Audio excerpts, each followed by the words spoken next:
हिंदी का क्या पढ़ रहे थे बच्चे? विकास। तो हिंदी का विकास कैसे हुआ है? हिंदी का जो विकास है बच्चे वो किस तरीके से हुआ था? तो हमने कहा था सबसे पहले आर्य लोग भारत आए थे, ठीक है, और आर्यों ने बोलना शुरू किया था। तो सबसे पहले आर्यों ने बोलना चालू क्या किया था? वैदिक संस्कृत। क्या बच्चे बोला था? वैदिक संस्कृत। आप लोग बताते चलना आगे क्या है। आगे इसके बाद वैदिक संस्कृत के बाद बच्चे वैदिक संस्कृत कन्वर्ट हो गई लौकिक संस्कृत में। किसमें? लौकिक। याद करना है, याद करना है, सभी को याद करना है। कोई ऐसा बच्चा नहीं होना चाहिए जो याद नहीं करेगा। कोई कॉपी वॉपी लेकर नहीं बैठना है, केवल याद करना है। वैदिक संस्कृत के बाद कन्वर्ट होके क्या बन गई बच्चे? लौकिक संस्कृत। लौकिक संस्कृत जब अपनी परिवर्तित हुई तब क्या बनी? तो पाली भाषा बन गई। क्या बन गई बच्चे? पाली बन गई। और पाली जब कन्वर्ट हुई तो प्राकृत बन गई। क्या बन गई बच्चे? प्राकृत बन गई। और प्राकृत जब कन्वर्ट हुई तो क्या बन गई? अपभ्रंश बन गई। अपभ्रंश बन गई। और अपभ्रंश जब आगे कन्वर्ट हुई तो बच्चे अवहट्ट बन गई। क्या बन गई? अवहट्ट बन गई। और अवहट्ट जब आगे बढ़ी तो बच्चे यहां पर आप ध्यान दीजिए, प्राचीन हिंदी। कौन सी हिंदी बनी बच्चे? प्राचीन हिंदी, जिसे आरंभिक हिंदी भी कहते हैं। आरंभिक हिंदी भी कहते हैं, प्राचीन हिंदी। उसके बाद मध्यकालीन हिंदी। मैं शॉर्टकट फॉर्म में लिख रहा हूं, आप समझ जाना। मध्यकालीन हिंदी। और इसके बाद हम लोग कहां पर आ गए हैं? आधुनिक हिंदी, यानी कि जो आजकल हम हिंदी बोलते हैं, आधुनिक हिंदी। तो ये क्रम है, इसको याद करना है सभी को। आधुनिक हिंदी, आधुनिक हिंदी। तो बच्चे ये क्रम बहुत ज्यादा इंपॉर्टेंट है। मैं आपको बता देता हूं इसमें कि जो हिंदी का विकास हुआ था वो संस्कृत भाषा से हुआ था। इसीलिए हम क्या कहते हैं? हिंदी को हिंदी की जननी किसे कहते हैं? हिंदी की जननी संस्कृत को कहते हैं। हिंदी की जननी। अच्छे से अगर देखेंगे तो क्लास में जो लास्ट में हम क्वेश्चन आपसे पूछेंगे उसका आंसर आप तुरंत दे लेंगे अगर अच्छे से देखेंगे, ठीक है। कोई ऐसा क्वेश्चन हम पूछेंगे जो पूरी क्लास में हमने पढ़ाया होगा, वो लास्ट में आपसे क्वेश्चन हम पूछने वाले हैं। आप लोग जरूर उसका आंसर दीजिएगा। जब दे पाएंगे तब आप अच्छे से पढ़ते हैं तो, ठीक है। हिंदी की जननी किसे कहते हैं? तो बच्चे संस्कृत को कहते हैं। किसे कहते हैं बच्चे? संस्कृत को कहते हैं। अब आ जाओ, अब जो वैदिक संस्कृत से लौकिक संस्कृत वाला जो पार्ट था, जो समय था, उस समय को हम क्या कह रहे थे? प्राचीन भारतीय आर्य भाषा। कौन सा समय था? प्राचीन भारतीय आर्य भाषा का समय था। हमने बताया था कि प्राचीन भारतीय आर्य भाषा का ये जो समय है ये 1500 ईसा पूर्व से, याद कर लेना बच्चे, बहुत ज्यादा पूछा जाने वाला है। 1500 ईसा पूर्व से 500 ईसा पूर्व तक रहा। 500 ईसा पूर्व तक रहा। और ये फिर उसके बाद पाली, प्राकृत, और ये कहां तक? ये वाला पूरा समय, ये वाला पूरा समय बच्चे, ये वाला पूरा समय कहां से कहां तक रहा? तो जिसमें पाली बोली गई, प्राकृत बोली गई, अवहट्ट बोली गई, अपभ्रंश बोली गई, इसको हम मध्यकालीन भारतीय आर्य भाषा के नाम से जानते हैं। किस नाम से जानते हैं? मध्यकालीन भारतीय आर्य भाषा। भारतीय आर्य भाषा। तो ये वाला पार्ट हो गया प्राचीन, जिसमें पाली बोली गई, प्राकृत बोली गई, अवहट्ट बोली गई, अपभ्रंश बोली गई, मध्यकालीन भारतीय आर्य भाषा के नाम से जानते हैं। और ये वाला जो पार्ट था, ये वाला जो पार्ट जिसमें हमें हिंदी मिल गई थी, इसको हम आधुनिक भारतीय आर्य भाषा के नाम से जानते हैं। आधुनिक, ये कल हमने पढ़ा था, आधुनिक भारतीय आर्य भाषा।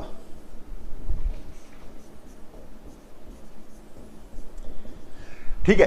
तो बच्चे ये तो बिल्कुल नॉर्मल सी जानकारी जो कल हमने पढ़ा था, विस्तृत रूप से पढ़ा था, आज हमने बिल्कुल डिटेल में आपको बता दिया है। अब इसी में समझ लेना कि जो संस्कृत थी, संस्कृत से पाली कन्वर्ट हुई। हमने पाली के बारे में थोड़ा सा बताया था कि जो पाली है वो क्या है बच्चे? पाली भारत की पहली राजभाषा है, राष्ट्रभाषा है। भारत की पहली राष्ट्रभाषा कौन है? तो पाली है। महात्मा बुद्ध ने अपने अधिकतर उपदेश किसमें दिए हैं? तो पाली में दिए हैं।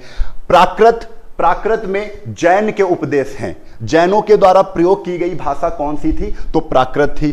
फिर प्राकृत कन्वर्ट हुई अपभ्रंश में। बच्चे अब इंपॉर्टेंट क्वेश्चन आता है कि वास्तविक रूप से अगर देखा जाए तो हिंदी का विकास कहां से शुरू होता है, हिंदी का इतिहास हिंदी का आरंभिक इतिहास कहां से शुरू होता है, तो हम कहेंगे अपभ्रंश से माना जाता है। कहां से माना जाता है? हिंदी का आरंभिक इतिहास कहां से माना जाता है? अपभ्रंश से माना जाता है। ठीक है। अपभ्रंश का विकृत रूप अवहट्ट है। अपभ्रंश का विकृत रूप अवहट्ट है, तो हम अपभ्रंश के बारे में जानेंगे, फिर अवहट्ट के बारे में जानेंगे। क्यों ऐसा है? हमें ये सब भाषाएं नहीं पढ़नी है, संस्कृत नहीं पढ़ रहे हैं, हम हिंदी पढ़ रहे हैं। तो हिंदी का जो वास्तविक उद्भव हुआ है, वास्तविक विकास जहां से हिंदी अपने रूप में आना शुरू हुई है, वो है अपभ्रंश। तो हिंदी का आरंभिक विकास कहां से माना जाता है? अपभ्रंश से माना जाता है। तो बच्चे ये इंपॉर्टेंट पॉइंट है। अब इस इंपॉर्टेंट पॉइंट पर हम आते हैं।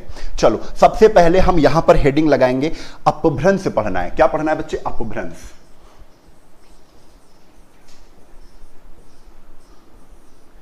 अपभ्रंश पढ़ना है। तो ये जो अपभ्रंश पढ़ना है, तो सबसे पहले हम कहेंगे इसका जो टाइम पीरियड था वो क्या था बच्चे? तो अपभ्रंश कहां से कहां तक बोला गया था? तो बोला गया था 500 ईस्वी से 1000 ईस्वी तक। 1000 ईस्वी तक ये इसका टाइम पीरियड था। अपभ्रंश का टाइम पीरियड कहेंगे तो याद करो 500 से 1000 ईस्वी तक अपभ्रंश चला। ठीक है। तो यहां पर हम कहेंगे कि अपभ्रंश के पहले कवि कौन थे? अपभ्रंश के पहले कवि कौन थे? तो आप यहां पर याद करेंगे पहले कवि कौन थे? तो बच्चे याद रखोगे स्वयंभू। कौन थे? स्वयंभू। कई बार आपसे प्रश्न पूछा गया है, स्वयंभू पहले कवि थे। इसलिए इनको क्या कहा गया था बच्चे? इनको जो कहा गया था, इनका जो नाम दिया गया था, वो नाम था अपभ्रंश के वाल्मीकि कहते हैं इनको। क्या कहते हैं? अपभ्रंश के वाल्मीकि के नाम से जानते हैं।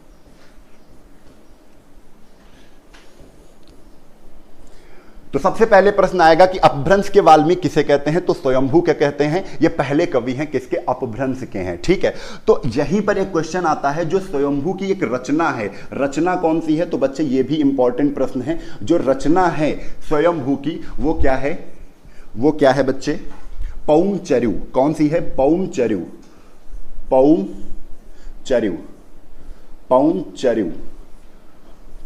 पौमचर्यु है। इनकी रचना का नाम क्या है? पौमचर्यु है, जिसे हम हिंदी में, ये तो अपभ्रंश में है पौमचर्यु, जिसे हम हिंदी में क्या कहते हैं? राम काव्य कहते हैं। क्या कहते हैं बच्चे? राम काव्य कहते हैं। तो ध्यान दीजिएगा, राम काव्य कहते हैं पौमचर्यु को। तो पहले कवि स्वयंभू थे। अच्छा, अपभ्रंश की कुछ रचनाओं के बारे में बात करें तो ये तो पहला पॉइंट है, मोस्ट इंपॉर्टेंट है। एक एक चीज मैं उतनी ही बातें बताऊंगा जो आपकी परीक्षा में पूछी जाएंगी, बेकार की बातें नहीं होंगी। तो बस उतनी ही चीजें आपको याद करनी है, उतनी ही चीजें आपको नोट करनी है। ठीक है। तो सबसे पहले अपभ्रंश की बात हो रही थी, तो इसी में दूसरा पॉइंट है कि अपभ्रंश का लिख लो, अपभ्रंश का प्रथम प्रबंध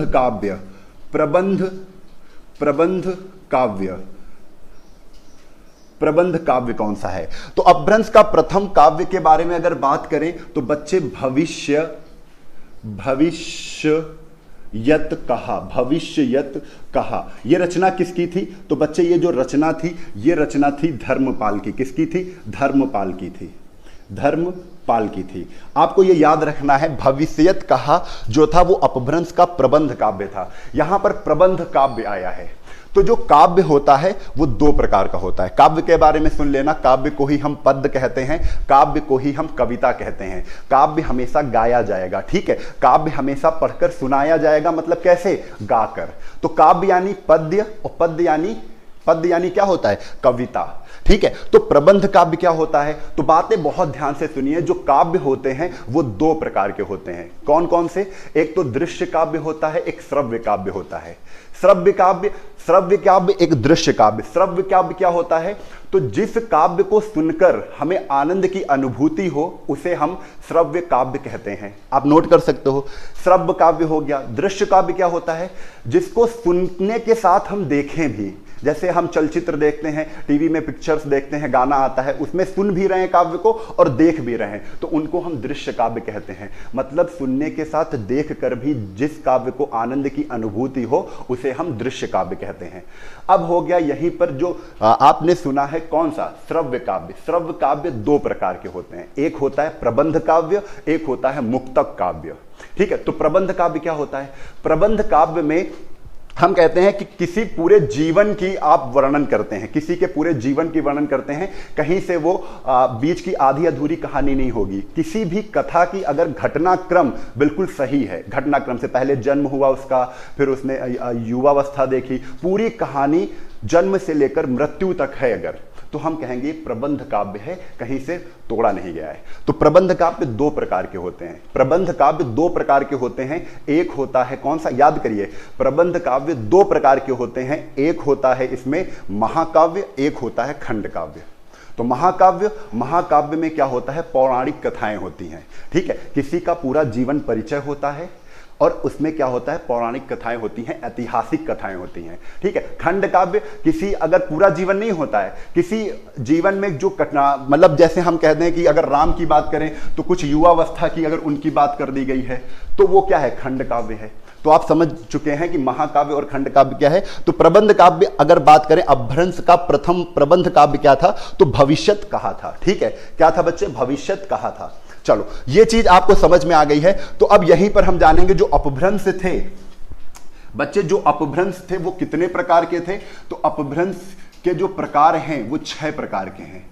कितने प्रकार के हैं? 6 प्रकार के हैं। अपभ्रंश के 6 भेद होते हैं। कितने टाइप होते हैं अपभ्रंश के? 6 प्रकार होते हैं। हमने सीखा था कि अपभ्रंश से ही सर हिंदी का उद्भव हुआ है।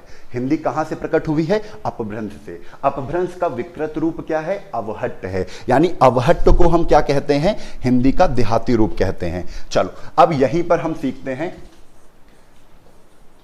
यहां पर हम क्या सीखते हैं? अपभ्रंश के भेद।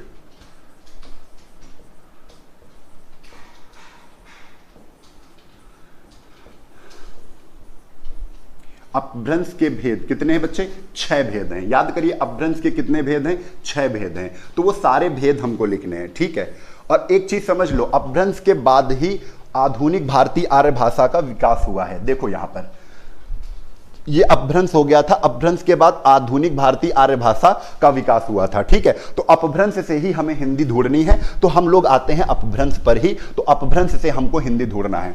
तो पहला अपभ्रंश कौन सा है बच्चे? सौरसेनी है। कौन सा है? सौरसेनी है। दूसरा अपभ्रंश कौन सा है? तो दूसरा अपभ्रंश है बच्चे अर्धमागधी। अर्धमागधी। तीसरा अपभ्रंश कौन सा है? तो तीसरा अपभ्रंश है मागधी। चौथा अपभ्रंश कौन सा है? तो चौथा है बच्चे खस। खस चौथा कौन सा है? खस अपभ्रंश है। यहीं पर अगर पांचवें अपभ्रंश की बात करें तो पांचवा अपभ्रंश क्या है? तो पांचवा अपभ्रंश है ब्रांचड़। कौन सा है बच्चे? ब्रांचड़। ब्रांचड़ है। और छठा कौन सा है? तो छठा कौन सा है? तो छठा है महाराष्ट्री। याद करना है, अभी याद करना है। अगर हिंदी सही से आपको पढ़नी है तो याद करना है। ठीक है, याद करो। अभी अपभ्रंश के 6 भेद होते हैं। अपभ्रंश के 6 भेद होते हैं। एक सौरसेनी, अर्धमागधी, मागधी, खस, ब्रांचड़, महाराष्ट्री। ब्रांचड़, खस, महाराष्ट्री। अपभ्रंश के 6 भेद होते हैं सर। 6 भेद होते हैं जहां से हिंदी का विकास माना जाता है। पहले तो हिंदी की उपभाषाएं निकलेंगी सर जी। अपभ्रंश के भेद जो सौरसेनी, अर्धमागधी, मागधी, खस और ब्रांचड़ और महाराष्ट्री है सर, आपने बताया था हिंदी में 5 उपभाषाएं होती हैं। कितनी उपभाषाएं होती हैं? 5 उपभाषाएं होती हैं। इन 5 उपभाषाओं से सर जी आपने 17 बोलियां बताई थी कि हिंदी की कितनी बोलियां होती हैं? 17 बोलियां होती हैं। आज 5 उपभाषाएं कहां से निकलने वाली हैं? अपभ्रंश से ही निकलेंगी। और उन 5 उपभाषाएं से क्या निकलेंगी बच्चे? आप तुरंत बताओगे सर जी वहां से 17 बोलियां निकलेंगी। याद करो, 17 + 1 18 बोलियां होती हैं, लेकिन हम मान्यता किसको दे रहे हैं? 17 बोलियों को। तो 17 बोलियां हम सबसे पहले डिस्कस करेंगे। तो याद हो गई होंगी सौर सेनी, अर्धमागधी, मागधी, खस, ब्राह्मण, महाराष्ट्री। अब याद करने का इतना याद हो गया ना, इसके बाद ट्रिक चलेगी। सौर सेनी, आप जैसे ही सौर सेनी को पढ़ते हो आपको याद आता है शेर। क्या याद आता है? शेर। सौर शेर, सौर शेर, शेर याद आ रहा है ना? तो शेर कह दो। शेर क्या करता है बच्चे? शेर पराग दूध पीता है। कौन सा दूध पीता है? शेर पराग दूध पीता है। याद हो गया। शेर कौन सा दूध पी रहा है? शेर पराग दूध पी रहा है। ठीक है, अर्धमागधी आ गया है। अर्धमागधी जैसे ही आए, इसमें देखो उड़नकीरा है और आप तुरंत कह दो उड़नकीरा तो सर जी पूर्वी में भी है, तो पूर्वी हिंदी। अभी थोड़ा सा बिल्कुल ध्यान ना दो, अभी आपको ऑटोमेटिक याद कराने की मेरी जिम्मेदारी, और आप कुछ भी करो, याद कराने की मेरी जिम्मेदारी, मैं याद करा दूंगा। मागधी, मागधी क्या है बच्चे? बउआ बिहारी है। ए बउआ बिहारी को मार, बउआ बिहारी को मां से मागधी। बउआ बिहारी क्या है? बउआ, बउआ कैसा है हमारा? बउआ है बिहारी। बउआ कैसा है? बउआ है बिहारी। अभी मैं यहां पर उपभाषाएं निकालूंगा। क्या निकालूंगा? सबसे पहले हमने बताया था कि पहले क्या होती हैं? सबसे छोटे क्षेत्र में बोली जाती हैं। याद कर लो भाई, सबसे छोटे क्षेत्र में बोली जाती हैं बोलियां। बोलियां में हम कोई साहित्य की रचना नहीं कर सकते हैं। बोली में साहित्य की रचना नहीं होती है। बोली के जब आगे बढ़ोगे विस्तृत क्षेत्र में, बोली से बड़े क्षेत्र में क्या होती है? उपभाषा। उपभाषा, जिसे बच्चे हम विभाषा भी कहते हैं। इसी का दूसरा नाम क्या है? अगर कहीं पर विभाषा भी आ जाए तो घबराना नहीं, विभाषा को ही उपभाषा कहते हैं। उपभाषा के बाद भाषा बनती है। जब और विस्तृत क्षेत्र की बात की जाए तो भाषा का निर्माण होता है। तो हिंदी भाषा पढ़ रहे हैं। हिंदी भाषा में 5 उपभाषाएं हैं। 5 उपभाषाओं में 17 बोलियां हैं। कितनी हैं? 17 बोलियां हैं। याद करो, खस आ गया ना, तो खस जहां पर आ जाए, ठीक है, पहले ब्राह्मण, तो ब्राह्मण महाराष्ट्री से मराठी निकली, ये तो याद ही हो जाएगा, मराठी, मराठी। ठीक है, ठीक है। तो यहां से खस से याद करो पहाड़ी। खस से याद करो क्या? पहाड़ी। खस कैसा है? खस बस कहां पर होता है? जैसे खस ढूंढने जाएंगे तो पहाड़ों पर ही खस मिल जाएगा, है ना? खस का मतलब घास वास समझ लो। खस पहाड़ी क्षेत्रों में है तो खस का पहाड़ी लिख देंगे। ठीक है। ब्राह्मण में हम लोग ध्यान देंगे सिंधी और पंजाबी। पंजाबी दूसरे पेन से लिखता हूं यहां पर,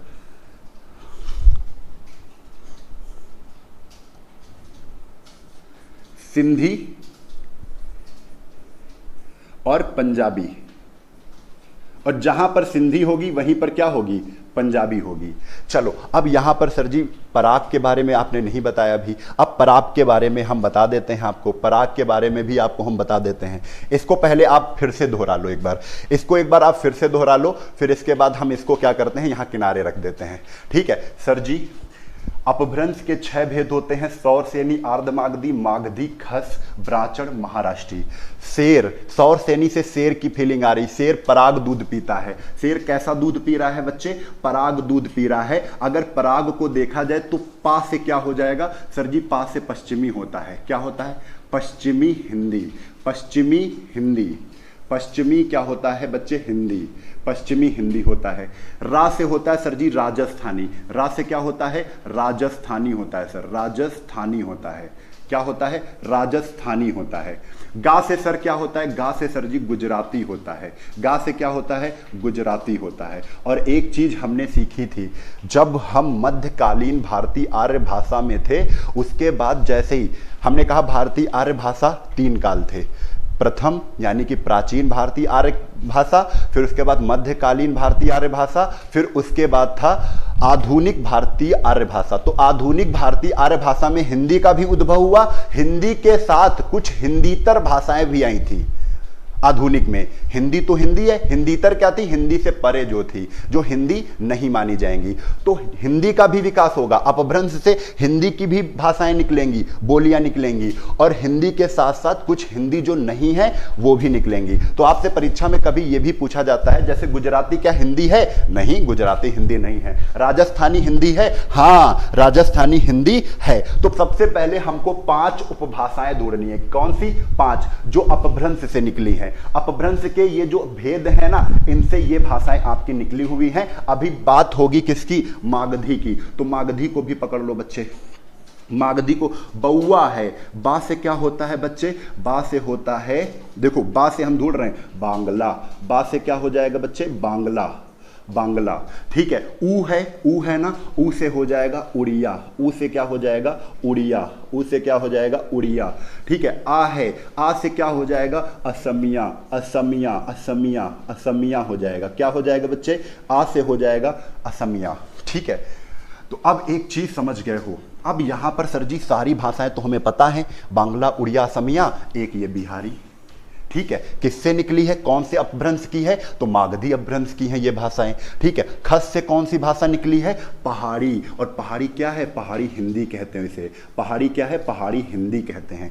चलो उपभाषाएं ढूंढी जाए सर, अब तो सारी भाषाएं आपने लिख दी हैं, अब सर बता दो जल्दी से कौन सी उपभाषाएं हैं वो 5 जिनसे हमें बोलियां 17 निकालनी हैं। चलो तो देखो, सबसे पहले हम कह देंगे पश्चिमी हिंदी, पश्चिमी हिंदी एक उपभाषा मिल गई, ये एक पहली उपभाषा, पहली उपभाषा पश्चिमी हिंदी।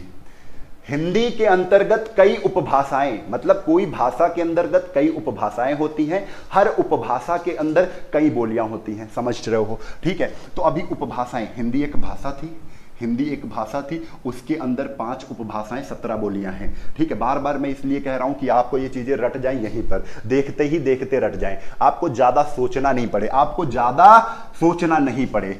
थोड़ा टिपिकल है, थोड़ा याद करने में शुरुआत में लगेगा दिक्कत है, लेकिन ये ऐसी चीज है जो आपको नंबर देने वाली है भाई। खुला खुला नंबर आते हैं हिंदी के विकास से, 3-4 क्वेश्चन आते हैं, पश्चिमी हिंदी किसके अंतर्गत है, पश्चिमी हिंदी में कौन सी बोलियां आती हैं, खुले खुले नंबर हैं भाई, घबराना नहीं, मैं रटवा दूंगा, घबराना नहीं, मैं रटवा दूंगा। पहली उपभाषा पश्चिमी हिंदी, दूसरी क्या हो गई, दूसरी हो गई राजस्थानी, दूसरी क्या हो गई बच्ची, दूसरी हो गई राजस्थानी। गुजराती उपभाषा नहीं है हिंदी की, हिंदी की उपभाषा नहीं, ये हिंदीतर भाषा है, हिंदी के परे है, जो हिंदी नहीं है। तो पहली उपभाषा, दूसरी उपभाषा। बिहारी तीसरी है, बिहारी क्या हिंदी के अंतर्गत आती है, हाँ भैया हिंदी की भाषा है, हिंदी की उपभाषा है बिहारी, ठीक है। चलो पहाड़ी हिंदी, ये पहाड़ी हिंदी क्या है बच्चे, ये आ गई चौथी, ये क्या आ गई बच्चे, चौथी आ गई, चौथी आ गई। समझ में आ रही है, समझ में आ रही कि नहीं। तो कौन कौन सी दिखी, और एक ये देखो अर्धमागधी पूर्वी हिंदी, पूर्वी हिंदी ये कौन सी है बच्चे, 5वीं हो गई, 5वीं हो गई, ठीक है। हिंदी की उपभाषाओं की अगर बात करें तो पश्चिमी हिंदी पहली उपभाषा, दूसरी राजस्थानी, फिर तीसरी पूर्वी हिंदी, चौथी बिहारी, बिहारी हिंदी भी कह सकते हैं, 5वीं क्या है बच्चे, 5वीं है पहाड़ी हिंदी, ठीक है। तो आप क्रम से भी याद कर सकते हो इसे। इतनी बात क्लियर है, इतनी बात क्लियर है कि नहीं, लाइक का बटन दबाओ भैया जल्दी से, लाइक का बटन दबाओ। इतनी अगर बात क्लियर हो गई है तो अब हम क्या करते हैं, इसको हम बार बार लाएंगे, इसको हम बार बार लाएंगे, लेकिन अभी चलते हैं सौर सेनी का पश्चिमी हिंदी पकड़ते हैं, ठीक है। चलो पकड़ते हैं, सौर सेनी का पश्चिमी हिंदी हम यहां पर पकड़ने वाले हैं। चलो अब बोलियां निकालना है, पहले तो हम यहां पर एक डिटेल में आपको बता देते हैं, क्या बता देते हैं, जो हिंदी भाषा है, जो हिंदी भाषा है उसकी 5 क्या है, 5 उपभाषाएं हैं। कौन कौन सी मिली थी, तो आपको मिल गई पश्चिमी हिंदी, पश्चिमी हिंदी मिल गई, हिंदी लगा लेना, और उसके बाद मिल गई कौन सी, पूर्वी हिंदी मिल गई, पूर्वी हिंदी मिल गई, फिर कौन सी मिल गई, राजस्थानी मिल गई, कौन सी मिल गई बच्चे, राजस्थानी हिंदी, राजस्थानी हिंदी मिल गई, फिर कौन सी मिल गई बच्चे, फिर आपको मिल गई है यहां पर बिहारी हिंदी, कौन सी मिली बच्चे, बिहारी, बिहारी, बिहारी, फिर उसके बाद कौन सी मिल गई है, पहाड़ी हिंदी। भाई उत्तराखंड में तो हिंदी बोली जाती है, कौन सी, पहाड़ी। ये 5 उपभाषाएं हैं, हिंदी भाषा की 5 क्या है, ये उपभाषा है, अरे भाई उपभाषा है, ठीक है, उपभाषा है। उपभाषा को हम लोग विभाषा के नाम से भी जानते हैं, अगर आपसे कभी विभाषा लिखा हुआ मिल जाए तो जान जाना ये उपभाषा ही है, मैं बार बार बता रहा हूं इसको, ठीक है। अब आ जाओ, ये चीजें हो गई क्लियर, ठीक है। तो भाई पश्चिमी हिंदी कहां से निकला था, अब उल्टा याद करो, जो सर जी पश्चिमी हिंदी है सौर सेनी अपभ्रंश का है, ये किसका है, ये सौर सेनी अपभ्रंश का है, सौर सेनी का है, सौर सेनी का है। याद करना है आपको, मैं याद कराने के लिए इतनी मेहनत कर रहा हूं, ऐसे नहीं कर रहा हूं फर्जी, ठीक है। पूर्वी किसका है सर जी, उड़ंकीरा लगी है, और हम एक अपभ्रंश जानते हैं अर्धमागधी वाला, उसमें भी उड़ंकीरा लगी है, अर्धमागधी। अर्धमागधी अपभ्रंश का कौन सा है बच्चे, अर्धमागधी अपभ्रंश का पूर्वी हिंदी है। राजस्थानी सर जी पराग शेर पराग दूध पीता है, राजस्थान, रा से राजस्थान, ये भी सर जी सौर सेनी में आएगा। सौर सेनी, सौर सेनी है बच्चे, सौर सेनी अपभ्रंश से है, सौर सेनी अपभ्रंश से है, ठीक है। बिहारी सर जी बिहारी मागधी से आया था, मागधी, मागधी, मागधी अपभ्रंश से। पहाड़ी खस से आया था, खस से आया था। अब हम सबसे पहले हम कहां पर चलेंगे, ये वाला पढ़ने वाले हैं, पहला पॉइंट। पहला पॉइंट हम पढ़ेंगे, पहला, दूसरा, तीसरा, चौथा, पांचवा, हम पहला पॉइंट पढ़ेंगे। यहां तक बात क्लियर है? यहां तक बात क्लियर है? जल्दी से लाइक करो भैया, जल्दी से लाइक करो, जल्दी से लाइक करो। यहां तक अगर बात क्लियर है, याद करो, हम सबसे ज्यादा फोकस है भैया, याद करो। याद अगर कर लेते हो तो ज्यादा दिक्कत नहीं होगी, याद नहीं करोगे तो दिक्कतें बहुत हैं। आज अगर तुमने कॉपी पर लिख लिया तो कल फिर याद करना पड़ेगा। आज का काम है आज ही कर डालो, तभी क्या है, छुटकारा मिलेगा हिंदी से। आज जितनी चीजें हिंदी 5 उपभाषाएं देती है, उन 5 उपभाषाओं से 17 बोलियां निकलती हैं। 5 उपभाषाएं पश्चिमी, पूर्वी, राजस्थानी, बिहारी, पहाड़ी हैं। पश्चिमी, पूर्वी, राजस्थानी, राजस्थानी, बिहारी, बिहारी, पहाड़ी है। अब इनसे हम चलेंगे पहले पॉइंट पर। तो बच्चे स्क्रीनशॉट लो और पहले पॉइंट पर हम आ गए हैं। पहला पॉइंट हम फिर से लिख रहे हैं। सर जी अपभ्रंश 6 होते हैं, सर जी अपभ्रंश के भेद 6 होते हैं, 6 होते हैं। उसमें हमने सौर सेनी का, सौर सेनी का, सौर सेनी अपभ्रंश का हमने पश्चिमी हिंदी उपभाषा ली थी। सौर सेनी का पश्चिमी हिंदी हमने लिया था, पश्चिमी हिंदी लिया था हमने सर। सौर सेनी से ही तो पश्चिमी हिंदी निकली थी। सौर सेनी अपभ्रंश से पश्चिमी हिंदी उपभाषा निकली है। अब इसको हम देखेंगे इससे कौन सी बोलियां निकली हैं। हमें बोलियां भी सारी काउंट करनी है कि 17 बोलियां हैं, 17 बोलियां सर निकालो। पहले तो हम इससे निकालते हैं पश्चिमी हिंदी। जहां पर आ जाए तुम एक फार्मूला याद कर लेना, कौम्बा, कौम्बा, कौम्बा ब्रबुक, ऐसे कर लो, ब्रबुक, ब्रबुक। भैया एक चीज समझ लो, एक चीज समझ लो, पूरा ध्यान से देखोगे रटवा के जाएंगे, पूरा ध्यान से देखोगे रटवा के जाएंगे, क्लियर है। देखो देखो, कौम्बा सर जी सौर सेनी अपभ्रंश से पश्चिमी हिंदी निकली थी। सौर सेनी पराग दूध शेर पीता है, पा से पश्चिमी हिंदी, रा से राजस्थानी, गा से गुजराती, गुजराती हिंदी नहीं थी, पश्चिमी हिंदी राजस्थानी हिंदी थी। पश्चिमी हिंदी आ गई है, पश्चिमी हिंदी जैसी आएगी आप कौम्बा ब्रमुक, पश्चिमी हिंदी कौबा ब्रबुक, कौम्बा ब्रबुक। कौम्बा ब्रमुक क्या है भैया, याद कर लो, कौवा होता है जैसे कौवा, तो कौवा नहीं याद करो, कौम्बा, कौम्बा ब्रबुक।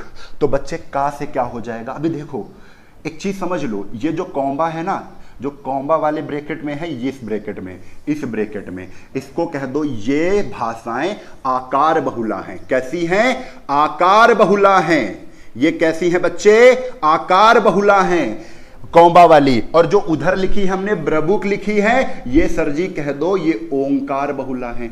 अच्छा कैसे, ये क्या सर जी, ये क्या होती है ओंकार बहुला, आकार बहुला, ये बहुला क्या है ये भी बताएंगे, ठीक है। तो ये कितनी भाषाएं हैं बच्चे, कौम्बा से यहां पर 2 बोलियां निकल रही हैं, ब्रबुक से निकल रही हैं 3 बोलियां, याद करनी है। अब देखो कैसे निकल रही हैं, अभी मैं बताऊंगा सब कुछ। कौ से क्या होता है सर जी, कौ से होता है कौरवी। क्या होता है, कौरवी होता है, कौरवी।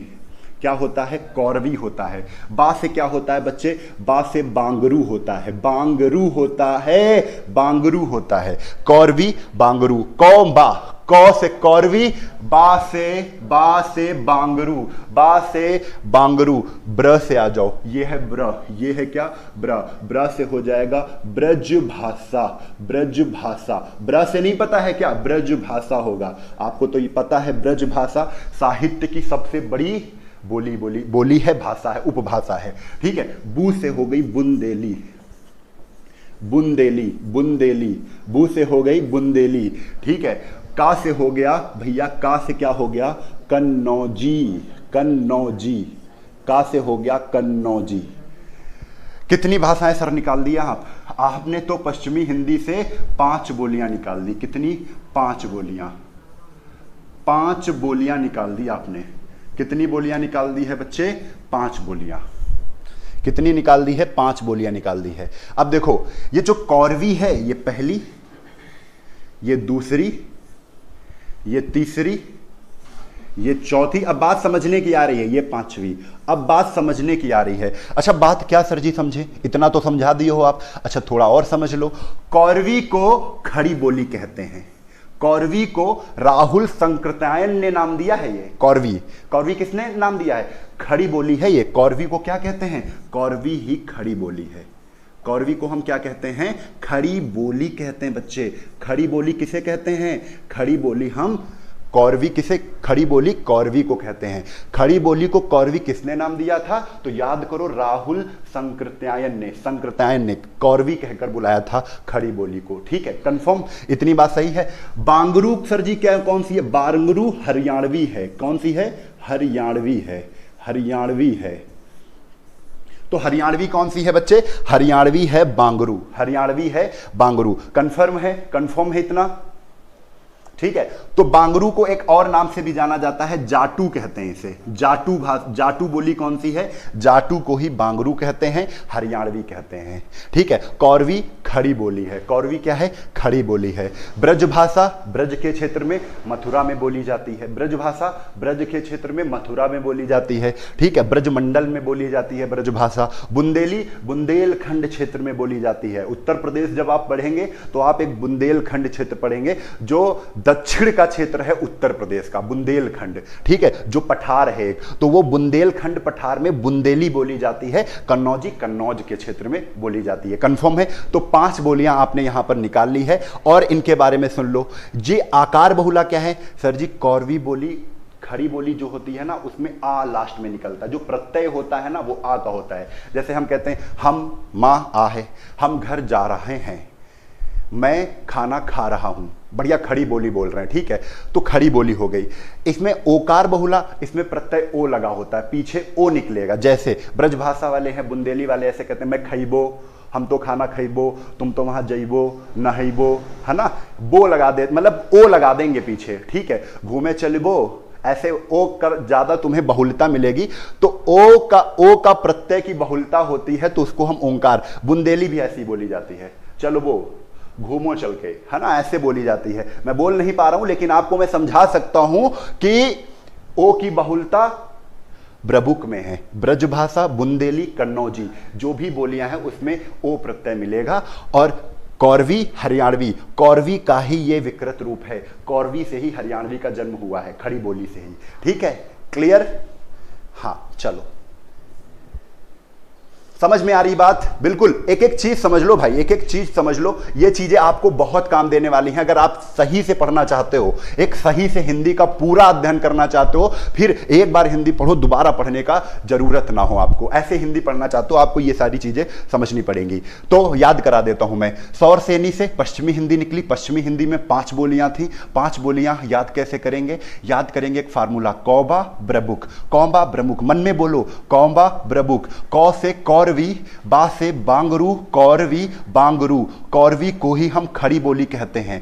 खड़ी बोली पूछा जाएगा, खड़ी बोली किस हिंदी के अंतर्गत आती है, किस उपभाषा के अंतर्गत आती है? तो बच्चे पश्चिमी हिंदी के अंतर्गत आती है। कौरवी पश्चिमी हिंदी के अंतर्गत आती है। पश्चिमी हिंदी के अंतर्गत बांगरू आती है। बांगरू बा से बना है, बांगरू। बांगरू को ही हरियाणवी कहते हैं। हरियाणवी के साथ बांगरू को जाटू कहते हैं। जाटू कहां बोली जाती है? जाटू बोली हरियाणा और पंजाब के सीमा पर बोली जाती है। ठीक है। अब आ जाती है ब्रजभाषा। ब्रजभाषा ब्रजमंडल में बोली जाती है। ब्रजभाषा किस हिंदी के अंतर्गत आती है? पश्चिमी हिंदी के अंतर्गत आती है बोली। बुंदेली बोली किसके अंतर्गत आती है? पश्चिमी हिंदी। कन्नौजी ब्रबुक, याद करो बच्चे, ब्रबुक। तो याद हो गया ना? क्लियर है? चलते हैं ब्रजभाषा के बाद हमने पश्चिमी हिंदी कंप्लीट कर लिया है। अब आते हैं किस पर?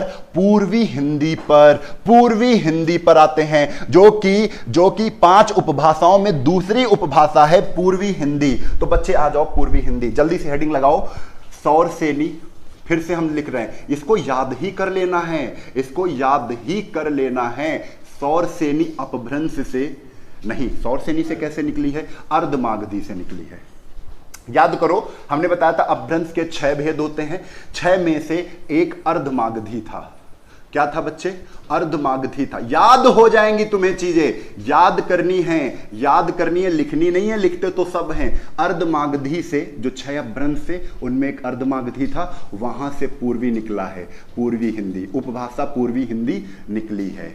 पूर्वी हिंदी निकली है। इसमें सर जी कितनी बोलियां हैं पहले ही बता दो। सर जी 3 बोलियां हैं। कितनी हैं? 3 बोलियां हैं। उपभाषा है ये पूर्वी हिंदी, अर्धमागधी अपभ्रंश से निकली हुई है। क्लियर?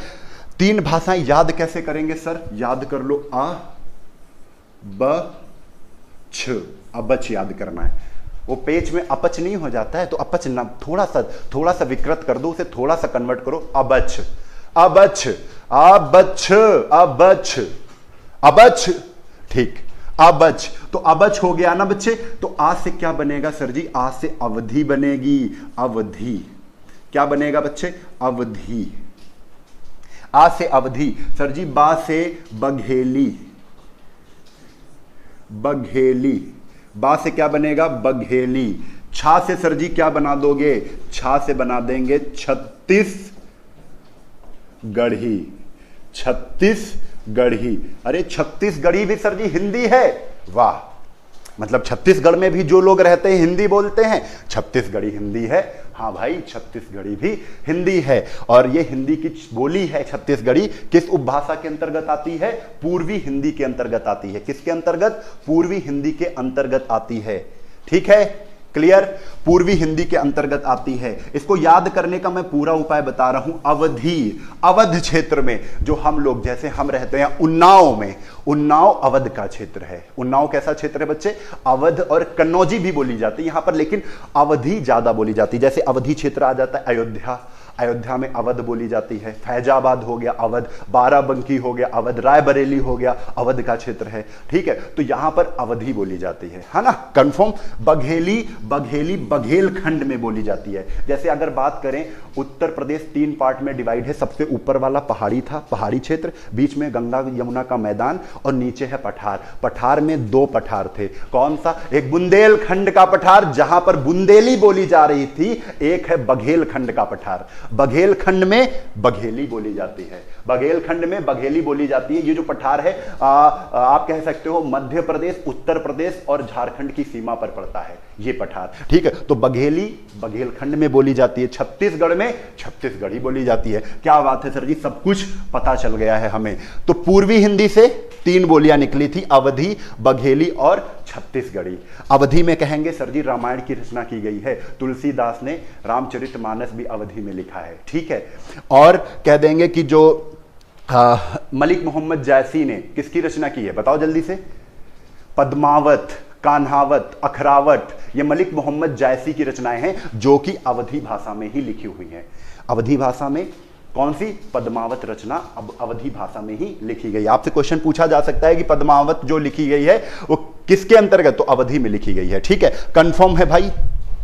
चलो बढ़िया, लाइक का बटन दबाते जाओ। अब आते हैं, देखो ये तो हो गया 5, 3, 8 हो गई बोलियां। अभी हम ये दूसरे पर थे, अब आ जाओ राजस्थानी। तो राजस्थानी तो भैया याद ही करना है। राजस्थानी पराग दूध पीता है कौन?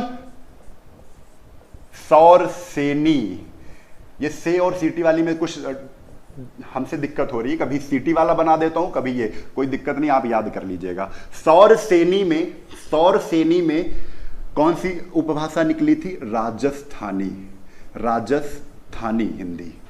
सौरसेनी से निकली है कौन सी? राजस्थानी हिंदी। सर जी अपभ्रंश कितने होते हैं? अपभ्रंश सर जी 6 होते हैं। कितने होते हैं? 6 होते हैं। 6 अपभ्रंश में एक अपभ्रंश है सौरसेनी। सौरसेनी यानी शेर पराग दूध पीता है। पश्चिमी हिंदी राजस्थानी, और राजस्थानी यहां पर है, गुजराती निकली थी जो हिंदी नहीं थी, राजस्थानी हिंदी है, हिंदी है। ये कितनी बोलियां यहां से निकली हैं? सर जी 4 बोलियां निकली हैं। कौन सी? 4 बोलियां। सर जी 4 तो सीमाएं होती हैं, 4 तो सर जी सीमाएं होती हैं। 4 क्या होती हैं? सीमाएं नहीं, 4 दिशाएं होती हैं। सॉरी, 4 क्या होती हैं सर जी? दिशाएं होती हैं। तो भैया 4 दिशाएं बना लो, 4 दिशाएं बना लो। ये क्या है? ये बच्चे राजस्थान है। ये क्या है? राजस्थान। यानी जो राजस्थानी हिंदी है ये दिशाओं के परिप्रेक्ष्य में बोली जाएगी, है ना। उत्तर में कुछ और बोली जाएगी, दक्षिण में कुछ और बोली जाएगी, पश्चिम में कुछ और बोली जाएगी, उत्तर में कुछ और बोली जाएगी। तो ऐसे बोली जाएगी राजस्थानी, राजस्थानी, सॉरी राजस्थान लिखेंगे केवल अभी, राजस्थान। तो बच्चे ये अगर राजस्थान है तो राजस्थान का ये पूर्वी दिशा है, ये पूर्व की दिशा है, ये उत्तर की दिशा है। ये क्या है? उत्तर की दिशा है बच्चे, ये दक्षिण की दिशा है, ये क्या है, दक्षिण की दिशा है। ये क्या है बच्चे, पश्चिम है। आप लोग रीजनिंग तो पढ़ते ही हो, इतना तो जानते ही हो। ये क्या है बच्चे, पूर्व है, पूर्व की दिशा है। इतना आप जानते हो। अब एक चीज याद कैसे करेंगे, एक चीज बताओ, आप उत्तर प्रदेश से चलोगे और राजस्थान आओगे, है ना, उत्तर प्रदेश की सीमा राजस्थान से मिलती है, तो आप उत्तर प्रदेश से जैसे ही राजस्थान पहुंचोगे, ढूंढते ढूंढते, कैसे, राजस्थान ढूंढेंगे, राजस्थान ढूंढेंगे, तो पूर्वी में बोली जाएगी, पहले ही पूरब पड़ जाएगा, उत्तर प्रदेश पूर्व में है राजस्थान के, तो जैसे ही पहुंचोगे तो पूर्वी क्षेत्र में तो पहुंच जाओगे राजस्थान के। तो भैया इसको हम, और पूर्वी में ही जयपुर पड़ता है, तो पूर्वी में जो बोली जाती है वो जयपुरी बोली जाती है, जिसका दूसरा नाम है ढूंढाड़ी। ढूंढाड़ी क्या क्या नाम है बच्चे इसका, ढूंढाड़ी नाम है, ढूंढाड़ी। तो जयपुरी को ही हम ढूंढाड़ी कहते हैं। तो ढूंढाड़ी बोली कहाँ बोली जाती है, राजस्थान में बोली जाती है। जयपुरी राजस्थान में बोली जाती है। हिंदी की एक बोली है जो कि किस उपभाषा से निकली है, तो याद करो, राजस्थानी उपभाषा से निकली है। याद हो जाएगा आपको, उत्तरी और दक्षिण याद करवा लेंगे। जैसे ही हम कहाँ जाते हैं, समुद्र की ओर जाते हैं, मतलब पश्चिम में जाएंगे, पश्चिम के बाद आपका पाकिस्तान भी इधर ही कहीं पड़ जाएगा। तो जो पश्चिम का क्षेत्र है ना बच्चे, ये पश्चिम के क्षेत्र में मारवाड़ पड़ता है। क्या पड़ता है, मारवाड़। राजस्थान में पश्चिम के क्षेत्र में मारवाड़ पड़ता है। तो भैया मारवाड़ पड़ता है तो क्या बोली जाएगी, मारवाड़ी बोली जाएगी। क्या बोली जाएगी, मारवाड़ी। तो पश्चिमी राजस्थानी अगर बात करें, पूर्वी राजस्थानी ढूंढाड़ी जयपुरी है, पश्चिमी राजस्थानी मारवाड़ी है। सर जी पश्चिम में मारवाड़ पड़ता है, मारवाड़ी बोली जाएगी। ठीक है, कंफर्म है, मारवाड़ी बोली जाएगी। उत्तरी राजस्थानी, अब एक चीज, उत्तर और दक्षिण का कैसे याद करोगे, पैसे कहाँ रखते हो आप लोग, पैसे रखते हो जेब में, जेब नीचे होती है। ठीक है, जेब कहाँ होती है, नीचे होती है। मुख कहाँ होता है, ऊपर होता है। मुख और जेब की परिप्रेक्ष्य में अगर बात करें तो मुख उत्तर में है, जेब दक्षिण में है कि नहीं। तो हम ऐसे करेंगे कि सर जी माल पानी को पैसा कहते हैं, माल पानी। माल पानी क्या होता है, पैसा।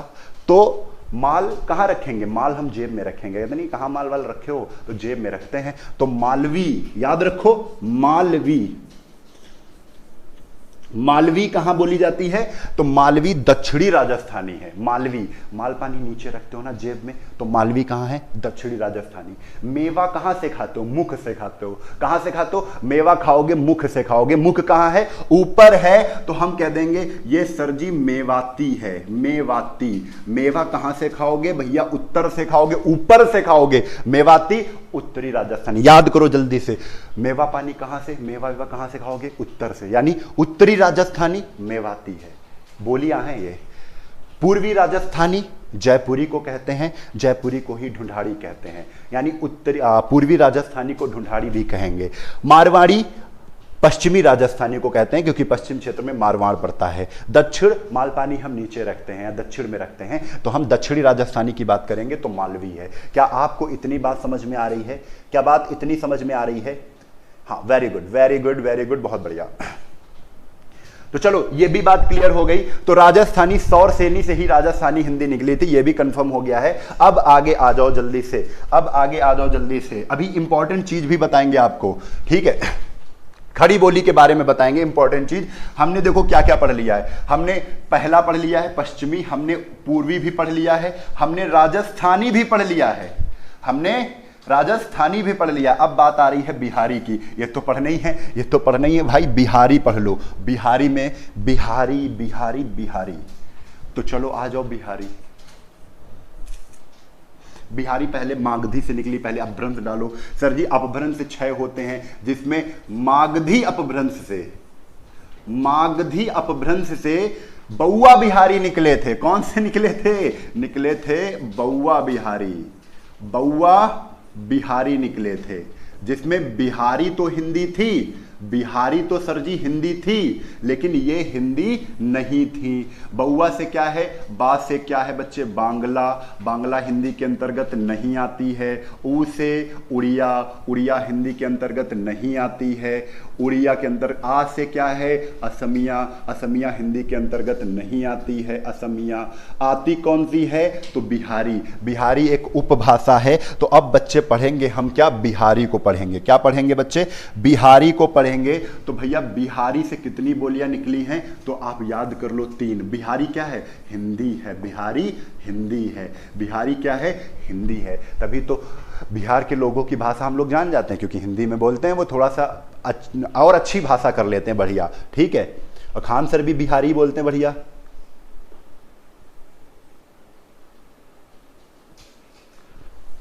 चलो ठीक है। तो अब यहां पर देखो, अब यहां पर देखो बिहारी हिंदी। तो बिहारी हिंदी से कौन सी, आपको याद क्या करना है, याद करना है, याद करना क्या है, बस थोड़ा सा फोकस करना है। याद क्या करना है, याद करना है बिहारी मैम भोजपुरी है। बिहारी मैम भोजपुरी है। तो बिहारी हम पढ़ रहे हैं, मागधी अपभ्रंश से बिहारी उपभाषा निकली है। बिहारी मैम भोजपुरी है। मैम कैसी हैं, मैम भोजपुरी हैं। भोजपुरी वाली हैं कह दो यार, भोजपुरी, मैम भोजपुरी हैं। ठीक है, चलो। तो भैया बिहारी की, बिहारी उपभाषा से 3 बोलियां निकली हैं। 3 बोलियां यहां से छाटनी है। मैं से हो गया मैथिली। क्या हो गया, मैथिली हो गया, मैथिल हो गया। ठीक है, मैथिली। मैथिली कहां बोली जाती है, बिहार में सर जी बोली जाती है। मां से हो गया मगही। क्या हो गया बच्चे, मगही। सर जी मगही कहां बोली जाती है, ये भी सर जी बिहार में बोली जाती है। भोजपुरी, भोजपुरी कहां बोली जाती है, ये भी बिहार और उत्तर प्रदेश दोनों जगह बोली जाती है। बिहार से ज्यादा तो हमको लगता है उत्तर प्रदेश में भी बोली जाती है। ठीक है, तो मैथिली, मगही, भोजपुरी क्या है, बिहारी हिंदी के अंतर्गत आती है। मैथिली, मगही और भोजपुरी। याद हो गया, मैथिली, मगही, भोजपुरी। मैथिली से क्वेश्चन याद करो जो बहुत ज्यादा फेमस है। क्या कहते हैं बच्चे, कोकिल मैथिल किसे कहते हैं, कोकिल, कोकिल मैथिल, कोकिल मैथिल बहुत पूछा जाता है। हर प्रश्न अगर हिंदी अच्छे से पूछी जा रही तो कोकिल मैथिल पूछ लिया जाएगा। कोकिल मैथिल हम विद्यापति को कहते हैं। किसको कहते हैं बच्चे, विद्यापति को कहते हैं। विद्यापति जिनकी रचनाएं कीर्ति पताका, कीर्ति विजय, कीर्ति पताका, कीर्ति लता। कीर्ति लता किसकी रचना है, विद्यापति की है। कीर्ति पताका किसकी है, विद्यापति की है। ठीक है, तो ये बच्चे आपको बात समझ में आ रही है, समझ में आ रही है। लाइक का बटन दबाओ बच्चे जल्दी से।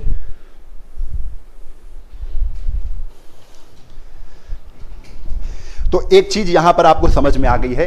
तो मागधी से 3 बोलियां निकली हैं, मैम भोजपुरी, मैथिली, मगही और भोजपुरी। याद हो गई, मैथिली बिहार, मगही और भोजपुरी ये सब बिहार में बोली जाती हैं। भोजपुरी गोरखपुर, उत्तर प्रदेश का गोरखपुर जिला है, वहां पर भी बहुत बोली जाती है। ठीक है, चलो आगे आ जाओ। मागधी के बाद हम लोग क्या पढ़ेंगे, पहले मैं आपको दिखा देता हूं यहां पर।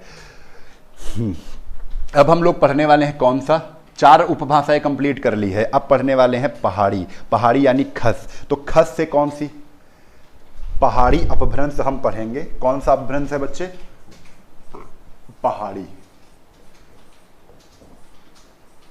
सॉरी खस अपभ्रंश है। खस अपभ्रंश से पहाड़ी हिंदी निकली है। खस अपभ्रंश से निकली कौन सी है बच्चे, पहाड़ी हिंदी।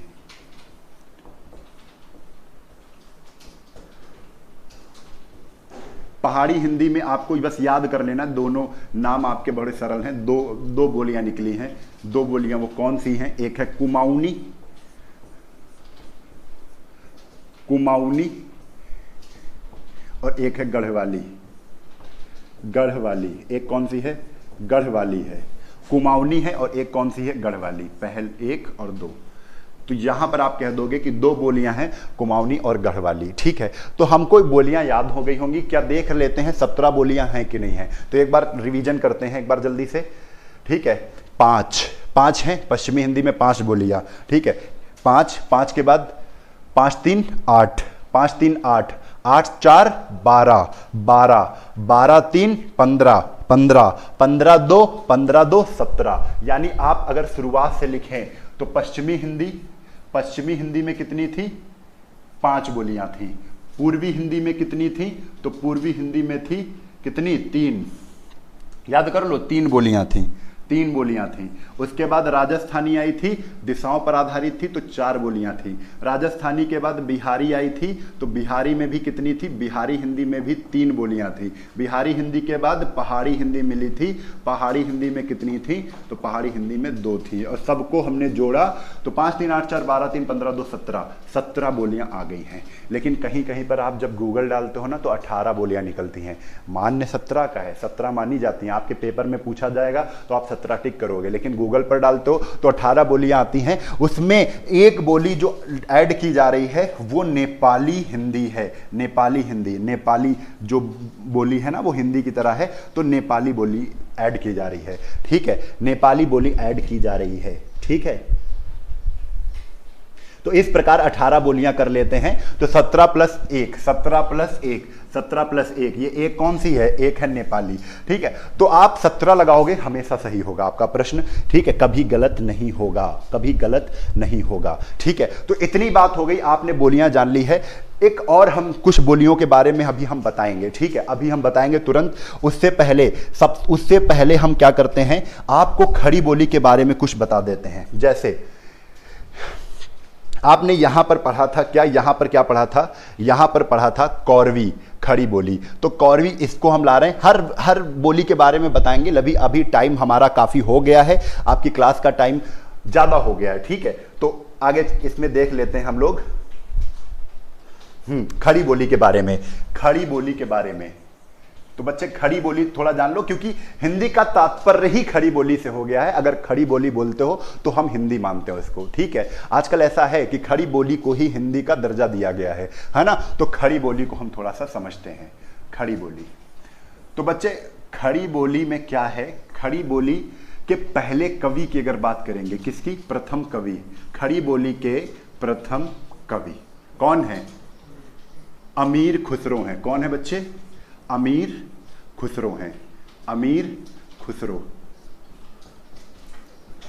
ये नहीं खुश रहो, अमीर हो तो खुश रहो, ऐसा नहीं है। अमीर खुसरो हैं, और वैसा भी होता है, अमीर हो तो खुश रहो, है ना। तो अमीर खुसरो हैं, ये अमीर खुसरो हैं। ये अमीर खुसरो इनका ओरिजिनल नाम थोड़ी नहीं था, ये दोनों उपाधियां, इसमें 2 उपाधियां जोड़ी गई हैं। अमीर एक जोड़ी गई है, आमिर नहीं, आमिर, आमिर वो अमीर है, आमिर, है ना। तो अमीर मतलब अमीर, ये जो उपाधि थी ये अलाउद्दीन ने दी थी। किसने दी थी, अलाउद्दीन ने दी थी, अलाउद्दीन खिलजी ने दी थी। अलाउद्दीन खिलजी, जिनके 2.5 लाख सैनिक थे, याद है ना, बड़ा दुर्दांत सा कौन था, सुल्तान था। ठीक है, अमीर कौन था, अलाउद्दीन खिलजी थे। खुसरो, खुसरो किसने दी थी, खुसरो सूफी संत ने दी थी, सूफी संत ने दी थी। ठीक है, याद रख लो, खुसरो की उपाधि सूफी संत के द्वारा दी गई थी। और आमिर, और इनका जो पूरा नाम अमीर खुसरो थोड़ी था, इनका प्रथम कवि इनको कहेंगे अबुल हसन नाम था इनका ओरिजिनल। क्या नाम था बच्चे, अबुल हसन। अबुल हसन इनका क्या नाम था, ओरिजिनल नेम अबुल हसन था। उनको अमीर खुसरो कहा जाने लगा। उपाधियों से ही आदमी की पहचान हो जाती है, अपना जो निजी नाम होता है, पर्सनल नाम होता है, वो कहीं दब जाता है। जो अबुल हसन थे वो अमीर खुसरो जाने गए थे, जो खड़ी बोली को पहले कवि माने जाते हैं। खड़ी बोली के प्रथम कवि अमीर खुसरो हैं। इन्हीं ने ही हिंदी को हिंदवी नाम से क्या किया था, वर्णन किया था। हिंदी को हिंदवी नाम से किसने, हिंदी को क्या कहते थे, ये हिंदी को हिंदी ना कह के वो हिंदी को कहते थे हिंदवी। क्या कहते थे बच्चे, हिंदवी, यानी हिंद में बोले जाने वाली भाषा हिंदवी थी। क्या थी, हिंदवी थी। बात क्लियर है, बात कंफर्म है। ठीक है, बात कंफर्म है। चलो बहुत बढ़िया। अब एक चीज और समझ लो यहीं पर, जो ये अमीर खुसरो थे, इनको कोई आदमी जानते हो क्या कहता है, तोता है ये भारत के। क्या है, तोताए हिंद। गलत है भाई, तोताए हिंद नहीं है। जानते हो क्या है, इनको कहते थे तूती ए हिंद। क्या कहते थे बच्चे, तूती ए हिंद कहते थे। अमीर खुसरो को क्या कहते थे बच्चे, तूती ए हिंद कहते थे। मतलब तूती जो विकृत रूप है ना, वो दूती का है। किसका है, दूती का है। दूती को क्या है, दूती स्त्रीलिंग किसका है, दूत का है। किसका, दूत।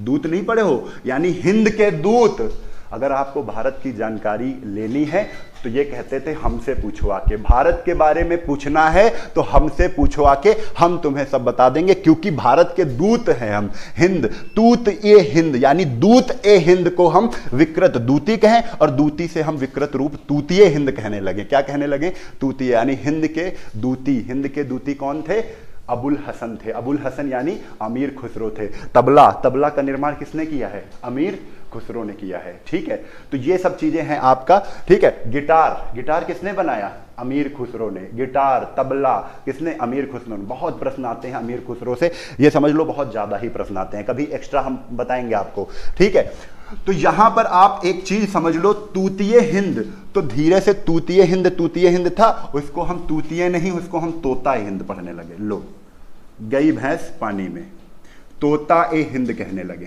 तो भैया अब जब सभी लोग कहने लगे तो भैया प्रश्न पूछा भी जाएगा, तोता ए हिंद है, ये तोता है भारत के। ठीक है, तो ये तोता ए हिंद पड़ गया। थे कौन? तूतीय हिंद थे। कौन थे? तूतीय हिंद थे। बात समझ में आई कि नहीं आई? तो अच्छा, एक चीज और है इनके बारे में, इनको तुर्की अल्लाह कहते हैं। क्या कहते हैं इनका? इनका दूसरा नाम क्या था? इनका दूसरा नाम भी याद रख लो, अभी परीक्षा में पूछा गया था। तुर्की अल्लाह कौन है? तुर्की अल्लाह के नाम से भी इनको जाना जाता है, तुर्की अल्लाह के नाम से। ठीक है, बात समझ में आ रही है? बात समझ में आ रही है कि नहीं? है कि नहीं? बताओ जल्दी से, बात समझ में आ रही है? हाँ, very good very good very good.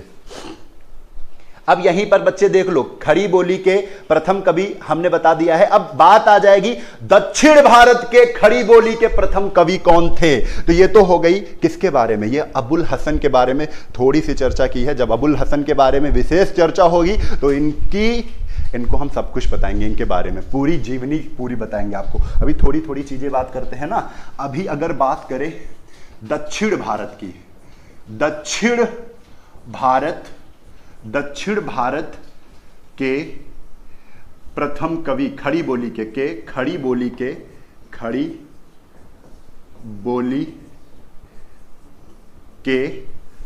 प्रथम कवि, अगर प्रथम कवि आता है खड़ी बोली के तो तुरंत अबुल हसन लगाएंगे, यानी अमीर खुसरो लगाएंगे। कवि कौन है? जल्दी से बताओ भैया, कौन है दक्षिण भारत के कौन है? बहुत बढ़िया, नहीं पता किसी को? तो भैया लिख लो, मुल्ला वजही है। क्या नाम है इनका? मुल्ला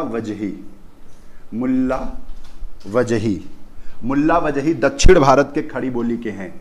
मुल्ला वजही, जिनकी एक फेमस रचना है उसको याद रख लो, सब रंग है इनमें क्या है? सब रंग है। ठीक है, तो मुल्ला वजही दक्षिण भारत। खड़ी बोली के जनक किसे कहते हैं? खड़ी बोली के प्रथम कवि किसे कहते हैं? अबुल हसन यानी अमीर खुसरो। जैसे ही आएगा दक्षिण भारत खड़ी बोली के जनक मुल्ला वजही, दक्षिण भारत के खड़ी बोली के प्रथम कवि कौन है? मुल्ला वजही हैं। ठीक है, सबरंग लिखा है इन्होंने। सबरंग क्या है? रचना है। सबरंग क्या है? रचना है। क्लियर है बच्चे? याद करो, अभी तुरंत याद करो। खड़ी बोली का प्रथम महाकाव्य कौन बताएगा? कोई बताएगा? चलो पहले हम करते हैं खड़ी बोली गद्य की प्रथम रचना। अब देखो, गद्य पर अगर बात कर लें, ठीक है, ये एक पॉइंट इंपॉर्टेंट है, खड़ी बोली का ये भी इंपॉर्टेंट है। खड़ी बोली में लिखा प्रथम पद्य। चलो जल्दी से बताओ, खड़ी बोली में लिखा प्रथम गद्य की रचना, सॉरी पद्य नहीं गद्य है, प्रथम गद्य की रचना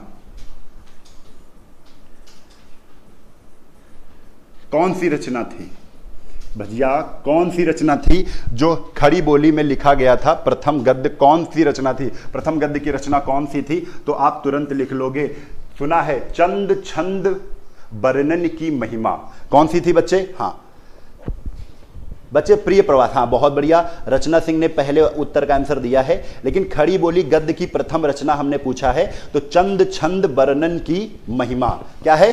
चलो लिख लेते हैं इसको, आंसर लिख लेते हैं इसका। चंद छंद, याद करो बहुत इंपॉर्टेंट है ये। चंद छंद वर्णन की महिमा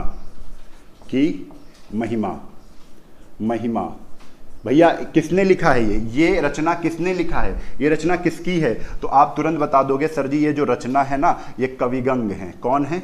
गंग कवि, या कविगंग कह दो, गंग कवि भी कहा जा सकता है इन्हें। गंग कवि हैं ये। कौन है? गंग कवि। गंग कवि ने लिखा है। किसकी रचना है? तो भैया गंग कवि की रचना है। चंद छंद बरनन की महिमा। क्या है? खड़ी बोली में लिखा प्रथम गद्य है। प्रथम क्या है? गद्य है। अब ये वही गंग कवि हैं जिनको नूरजहां ने हाथी से कुचलवा दिया था। नूरजहां ने कहा था गंग कवि से, आओ भाई तुम हमारी सुंदरता का वर्णन करो अपनी कविता से।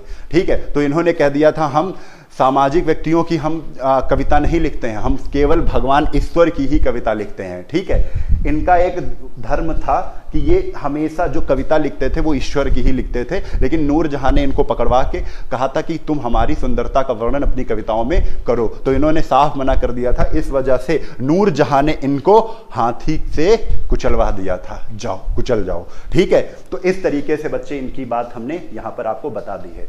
चलो ये चीज हो गई है। अब इसके बाद आ जाओ, इसके बाद इंपॉर्टेंट चीज है महाकाव्य। महाकाव्य, खड़ी बोली का महाकाव्य। एक बिटिया ने बताया है खड़ी बोली का महाकाव्य।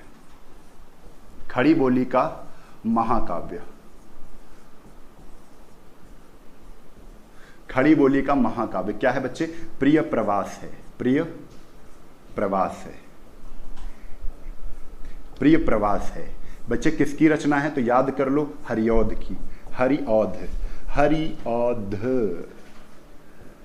हरिऔध की है। ठीक है बच्चे, खड़ी बोली का महाकाव्य अगर आ जाए, खड़ी बोली का ये महाकाव्य कैसा है? प्रथम महाकाव्य है बच्चे। प्रथम की बात कर रहे हैं, एक दिन प्रथम के बारे में हम बात करेंगे। खड़ी बोली का हिंदी में जो प्रथम रचनाएं हैं उनके बारे में वीडियो हम लाएंगे जल्दी से, आपकी परीक्षा के लिए बेहद इंपॉर्टेंट होगा और इसके पहले शेड्यूल लगा दिया जाएगा। देखो खड़ी बोली का प्रथम महाकाव्य कौन सा है? प्रिय प्रवास है। किसने लिखा था? तो हरिऔध ने लिखा था। किसने लिखा था बच्चे? हरिऔध ने लिखा था। हरिऔध ने। बहुत सही, सभी का अच्छा आ रहा है, सभी का आंसर अच्छा आ रहा है। Very good, very good. चलो अब कुछ अगर बोलियों के बारे में यहीं पर बात कर लेते हैं। जैसे आ जाती है कुछ बोलियां हम बता देते हैं। बोडो, बोडो कहाँ बोली जाती है? जल्दी से बताओ। कुछ बोलियां पढ़ रहे हैं तो कंप्लीट कर लेते हैं, बाद में खत्म कर देंगे। बोडो असम में बोली जाती है। कहाँ बोली जाती है बच्चे? बोडो असम में बोली जाती है। डोगरी, डोगरी कहाँ बोली जाती है? डोगरी डोगरी डोगरी डोगरी डोगरी कहाँ बोली जाती है? जम्मू कश्मीर में। कहाँ? जम्मू कश्मीर में। जम्मू कश्मीर, जम्मू कश्मीर में बोली जाती है कौन सी? डोगरी। मैथिली, मैथिली अभी आपको बताया है। मैथिली कहाँ बोली जाती है? मैथिली बोली जाती है बिहार में। कहाँ बोली जाती है? बिहार में। ठीक है, यहीं पर आ जाती है संथाली। संथाली कहाँ बोली जाती है? संथाली कहाँ बोली जाती है? तो संथाली बोली जाती है झारखंड में। कहाँ बोली जाती है? झारखंड में। झारखंड में। यहीं पर अगर बात की जाएगी कोंकणी, कोंकणी, कोंकणी, कोंकणी कहाँ बोली जाती है बच्चे? गोवा में। कहाँ बोली जाती है? गोवा में। गोवा में बोली जाती है। कन्नड़, कन्नड़, कन्नड़ कहाँ बोली जाएगी? तो कन्नड़ बोली जाएगी बच्चे कहाँ पर? कर्नाटक में। कहाँ? कर्नाटक, कर्नाटक, कर्नाटक में बोली जाएगी। यहीं पे अगर बात करें कन्नड़ कहाँ बोली जाएगी? कर्नाटक में बोली जाएगी। तमिल, तमिलनाडु में बोली जाएगी। कहाँ बोली जाएगी? तमिल बोली जाएगी तमिलनाडु में। तमिलनाडु में। तमिलनाडु की है, तमिलनाडु की है। तमिल के बाद अगर बात करें किसकी? जम्मू कश्मीर की बात हो गई। लद्दाखी लद्दाख में बोली जाएगी। उड़िया उड़ीसा में बोली जाएगी। असमिया असम में बोली जाएगी। ये तो पता ही है, ये तो पता ही है कि नहीं? हाँ, निस्सी, एक निस्सी है, वो निस्सी और आओ एक निस्सी बोली जाती है। निस्सी, ये निस्सी अरुणाचल प्रदेश में बोली जाती है। कहाँ? अरुणाचल, अरुणाचल प्रदेश में बोली जाती है। अरुणाचल में बोली जाती है। एक आओ है, आओ, आओ, आओ कहाँ बोली जाती है? नागालैंड में। नागालैंड में, नागालैंड में। मिजो, मिजो भाषा कहाँ बोली जाती है? एक भाषा है खासी, खासी बोली बहुत ज़्यादा पूछी जाती है। खासी कहाँ बोली जाती है? मेघालय। कहाँ? मेघालय। खासी, खासी, गारो खासी जयंतिया से खासी बोली कहाँ बोली जाती है? खासी बोली मेघालय में बोली जाती है। आओ, आओ नागालैंड की है। निस्सी बोली कहाँ की है? अरुणाचल प्रदेश की है। मिजो, मिजो बोली जाती है मिजोरम में। याद करो, मिजो, मिजो कहाँ बोली जाती है? मिजो बोली जाती है मिजोरम में। कहाँ? मिजोरम, मिजोरम। उड़िया उड़ीसा में। उड़िया कहाँ बोली जाती है? उड़ीसा में। उड़िया कहाँ बोली जाती है? उड़ीसा में। ठीक है, हाँ वेरी गुड बच्चे, वेरी गुड, बहुत बढ़िया, बहुत बढ़िया। उड़िया, हाँ ठीक है। तो कुछ हमने बता दिया है यहां पर। ठीक है, अच्छा तेलुगु नहीं रही, आंध्र प्रदेश में तेलुगु लिख लो, तेलुगु, तेलुगु कहाँ बच्चे, आंध्र प्रदेश, एपी, कहाँ, एपी, आंध्र प्रदेश, आंध्र प्रदेश में तेलुगु, ठीक है। और याद आएंगी तो बताएंगे, एक बोलियों का फिर से बनाएंगे वीडियो, ठीक है। हाँ वेरी गुड। तो चलो जल्दी से बताओ, क्या आपको हिंदी आज की अच्छी लगी, कुछ याद हुआ? मैं आपको एक बार रिवीजन करवा देता हूं इसी कक्षा में, तो आपको सारी चीजें याद हो जाएंगी। फटाफट देख लो एक रिवीजन। हिंदी का विकास पढ़ रहे थे, 1500 ईसा पूर्व को भारत में आर्य लोग आए थे, वहीं से हिंदी का उद्भव माना जाता है। तो हिंदी जब भारतीय आर्य आए तो सबसे पहले वैदिक संस्कृत बोलना शुरू किए। 500 साल वैदिक संस्कृत बोलने के बाद 500 साल वो लौकिक संस्कृत बोलने, 500 लौकिक संस्कृत बोलने के बाद 500 साल पाली बोली गई, 500 साल के बाद 500 साल प्राकृत बोली गई, 500 साल के बाद 500 साल अपभ्रंश बोली गई, अपभ्रंश के बाद लगभग 100 साल ये अपभ्रंश का विकृत रूप अवहट था। यानी कि हम कहेंगे जो प्राचीन भारतीय आर्य भाषा था उसमें वैदिक संस्कृत और लौकिक संस्कृत 500 1000 साल तक चला। कौन सा? भारतीय आर्य भाषा। देन मध्यकालीन भारतीय आर्य भाषा आया जिसमें 500 ये 1500 साल तक मध्यकालीन भारतीय आर्य भाषा का समय रहा, जिसमें 4 भाषाएं बोली गई। कौन कौन सी थी? पाली, प्राकृत, प्राकृत अपभ्रंश में कन्वर्ट हुई, अपभ्रंश अवहट में कन्वर्ट हुई। ये भी आपका मध्यकालीन भारतीय आर्य भाषा का समय समाप्त हुआ। फिर चालू हुआ समय आधुनिक भारतीय आर्य भाषा का, जहां पे हिंदी हमें मिल गई थी। हिंदी में पहले प्राचीन हिंदी मिली। प्राचीन हिंदी का अगर समय पूछा जाए तो हम कह दे सकते हैं 1100 से 1400 ईस्वी तक। कहां तक था बच्चे? 1400 ईस्वी तक था। 1400 से 1850 तक क्या था? 1400 से 1850 तक मध्य काल था। और 1850 से अब तक क्या था बच्चे? अब तक माना जाता है आधुनिक हिंदी का समय। तो 1850 से आधुनिक हिंदी, यानी 1850 से शुरू हुआ था भारतेंदु युग। तो हम कहते हैं आधुनिक हिंदी के जनक यानी नव जागरण के अग्रदूत हम भारतेंदु हरिश्चंद्र जी को कहते हैं, ठीक है। तो बात समझ में आ गई। इसके बाद हम लोग पहुंचते हैं, बातें तो बहुत हैं। हम अपभ्रंश के 6 प्रकारों की बात कर रहे थे। जो अपभ्रंश के 6 प्रकार थे उसमें हमने ये भी बताया कि अपभ्रंश के पहले कवि स्वयंभू को माना जाता है। स्वयंभू अपभ्रंश के वाल्मीकि के नाम से जाने जाते हैं। इनकी रचना पौमचरिव है। पौमचरिव को राम काव्य कहते हैं। अपभ्रंश का प्रथम प्रबंध काव्य के बारे में बताया था। काव्य 2 प्रकार के होते हैं, एक प्रबंध होता है, एक मुक्त काव्य होता है। मुक्तक काव्य होता है, एक प्रबंध काव्य होता है। तो प्रबंध काव्य प्रथम अपभ्रंश का कौन सा था? भविष्ययत कहा था, जिसकी रचना धर्मपाल कवि ने की थी। किसने की थी? धर्मपाल कवि ने की थी। बात अपभ्रंश के 6 भेदों की हो रही है। तो 6 भेद आपके सामने हमने यहां लिखे थे। सौरसेनी, अर्धमागधी, मागधी, खस, ब्राह्मण, महाराष्ट्री। उसके बाद हमने बात की थी यहां पर हिंदी के 5 उपभाषाएं आपके सामने लिख दी जो आपकी अपभ्रंशों से निकली हुई थी। उसके बाद हमने सौरसेनी पश्चिमी हिंदी उपभाषा का वर्णन किया। उसके बाद पूर्वी हिंदी का वर्णन किया। उसके बाद राजस्थानी हिंदी। उसके बाद मागधी हिंदी का वर्णन हुआ। मागधी के बाद पहाड़ी हिंदी को हमने बताया। जिस प्रकार 17 बोलियां हमने निकाली, जिसमें एक नेपाली हिंदी भी जोड़ी गई थी, इस प्रकार 18 हो गई थी बोलियां, ठीक है। आप 17 बोलियां पर ही टिक करोगे। यहां पर खड़ी बोली के प्रथम कवि अमीर खुसरो की बात की, जो तुर्की अल्लाह के नाम से जानते थे। इन्हें हिंदू मुस्लिम समन्वयी संस्कृति के जनक भी माना जाता है। हिंदू मुस्लिम समन्वयी संस्कृति के प्रथम अग्रसर कवि अगर कहें, अग्रसर प्रतिनिधि कहें, तो अमीर खुसरो को ही माना जाता है। हिंदी को इन्होंने हिंदवी कहा था।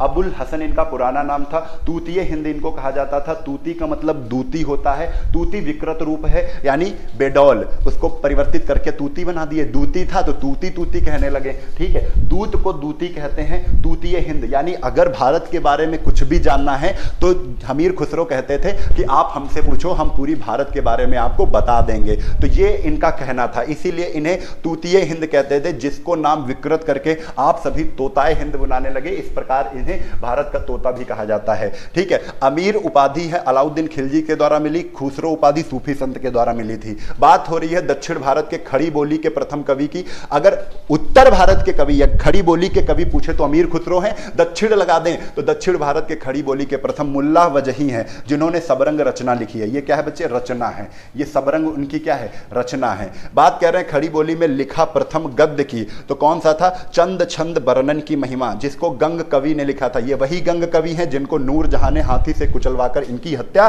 कर दी थी। बात कर रहे हैं खड़ी बोली के प्रथम महाकाव्य की, तो याद कर लो प्रिय प्रवास। खड़ी बोली में लिखा भारत का प्रथम महाकाव्य है प्रिय प्रवास, जिसकी रचना हरिऔध के माध्यम से लिखी गई थी। कुछ बोलियां हैं बोडो असम में बोली जाती है, डोगरी जम्मू कश्मीर, मैथिली बिहार, संथाली झारखंड, निस्सी अरुणाचल प्रदेश, आओ आओ आओ नागालैंड में बोली जाती है, खासी मेघालय में बोली जाती है, मिजोरम में, तेलुगु आंध्र प्रदेश में, कोंकणी गोवा, कन्नड़ कर्नाटक, तमिल तमिलनाडु में बोली जाती है। तो आज की क्लास यहीं तक रही। तो आपको बताना है क्लास कैसी रही है जरूर। आपका एक प्रश्न, अब आपकी बारी है। तो होमवर्क भैया जो नहीं करेगा वो भैया नजरों से उतरेगा, ठीक है। आप डेली हमारी क्लास में कमेंट करोगे तो हमें पता रहेगा। कमेंट हम यहां पर नहीं पढ़ेंगे, कमेंट हम कहां पढ़ेंगे?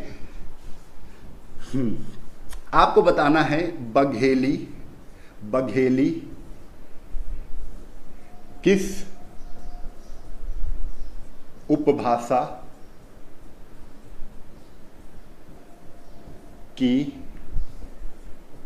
बोली है। यहां पर हम नहीं मानेंगे। कमेंट बॉक्स में इसका आंसर बच्चे कहां करना है? तो आंसर यहां पर देने से नहीं माना जाएगा, यहां पर देने से नहीं माना, यहां पर मैं नहीं पढ़ूंगा। आंसर इसको कमेंट बॉक्स में देना है। कुछ बच्चे कमेंट बॉक्स नहीं जानते हैं। ये बच्चे जहां पर आप कमेंट कर रहे हो इसको हम लाइव चैट कहते हैं। क्या कहते हैं बच्चे? लाइव चैट कहते हैं। और आपको कमेंट लाइव चैट में नहीं करना है। अभी आप लाइव कर रहे हो, चैट कर रहे हो हमसे, हम आपसे बातें कर रहे हैं देख के आपके कमेंट, तो लाइव चैट पर नहीं होगी, कमेंट बॉक्स में होगी। बॉक्स में आपके कमेंट क्या होंगे? इकट्ठा होंगे। जैसे पोस्ट बॉक्स होता है, आप लेटर डालते हो, बाद में लेटर पढ़े जाते हैं। तो कमेंट बॉक्स है, उसमें आप अपना कमेंट डालोगे, कमेंट डालोगे। बाद में हम कमेंट आपके ढूंढ कर पढ़ेंगे। अच्छा कमेंट हुआ, आपका रिप्लाई मैं अपनी आईडी से खुद दूंगा, ठीक है। तो कमेंट बॉक्स करोगे, कमेंट बॉक्स में अपना कमेंट डालोगे, इसका आंसर के साथ क्या क्लास आज की कैसी रही ये भी बताना है। क्लास क्या है, कैसी रही।